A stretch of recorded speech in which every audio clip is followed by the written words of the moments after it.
धान का कटोरा अब सोना उगलने वाला है। सही सुन रहे हैं आप, धान का कटोरा यानी कि छत्तीसगढ़ की खनिज संपदा को नई पहचान दिलाने की दिशा में एक महत्वपूर्ण निर्णय लिया गया है। नई दिल्ली में आयोजित बैठक में महासमुंद जिले के बलौदा बेलमुंडी डायमंड ब्लॉक में लार्ज डायमीटर ड्रिलिंग शुरू करने का निर्णय लिया गया है। बाकायदा ये निर्णय एनएमडीसी सीएमडीसी लिमिटेड के निदेशक मंडल की बैठक में लिया गया है। यानी कि पन्ना की तरह छत्तीसगढ़ का महासमुंद हीरो के लिए अब जाना जाएगा। हमारी खास रिपोर्ट में देखिए, उसके बाद इस फैसले को लेकर विस्तृत जानकारी आपको देंगे।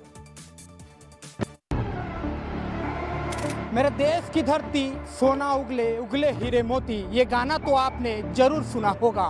और महासमुंद की धरती से अब हीरा निकलने लगा। किसने सोचा था धान का कटोरा कहे जाने वाले छत्तीसगढ़ की इस भूमि से हीरा भी निकलेगा।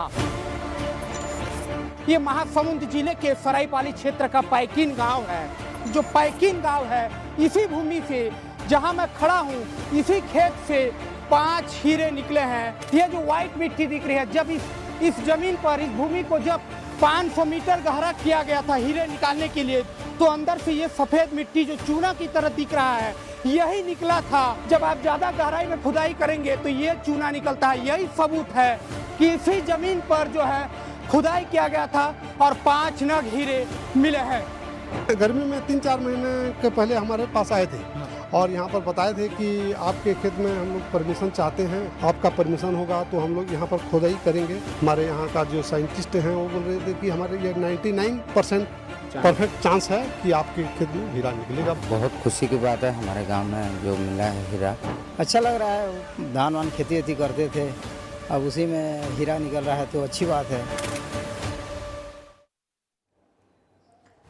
और इस खबर पर विस्तार से जानकारी देंगे हमारे सहयोगी रवि। मेरी न्यूज रूम से सीधा लाइव जुड़ चुके हैं।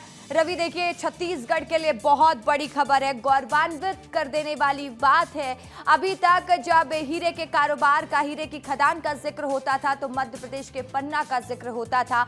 अब लेकिन छत्तीसगढ़ के महासमुंद का भी जिक्र किया जाएगा। रवि, दिल्ली में एक बड़ी बैठक हुई है एनसीएल की। एनसीएल मतलब एनएमडीसी और छत्तीसगढ़ सीएमडीसी दोनों की बैठक में फैसला लिया गया है कि बड़े लार्ज स्तर पर बेलमुंडी ब्लॉक में जो हीरा ब्लॉक है, वहाँ पर ये अब बड़े लार्ज स्तर पर वहाँ पर अब माइनिंग किया जाएगा। मतलब वहाँ पर सर्वे और किया जाएगा। सर्वे के आधार पर ये निर्णय लिया जाएगा कि उसको हीरा खदान के रूप में विकसित करना है या नहीं करना है। तो आज की जो बैठक हुई है वो छत्तीसगढ़ के लिए बहुत बड़ी बैठक है मानी जा रही है। और अब से कुछ समय बाद यानी कुछ महीनों में ही ये देखने को मिल जाएगा कि उस क्षेत्र में समय अवधि के अंदर में उसमें बड़े लार्ज मात्रा में माइनिंग किया जाएगा। पहले उस पूरे इलाके का सर्वे होगा। सर्वे होने के बाद ये तय किया जाएगा कि हीरा का भंडार कितनी मात्रा में उस स्थान पर है। और उसके बाद ये फिर से एक मीटिंग होगी एनसीएल की। उस मीटिंग में तय किया जाएगा क्या इसको हीरा खदान के रूप में विकसित किया जा सकता है या नहीं।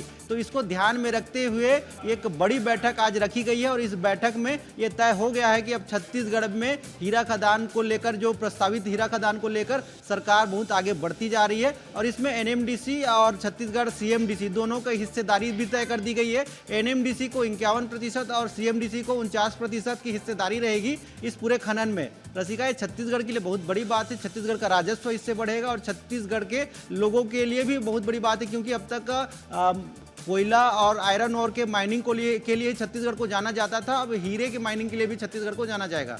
रवि, बहुत शुक्रिया आपका तमाम जानकारी के लिए।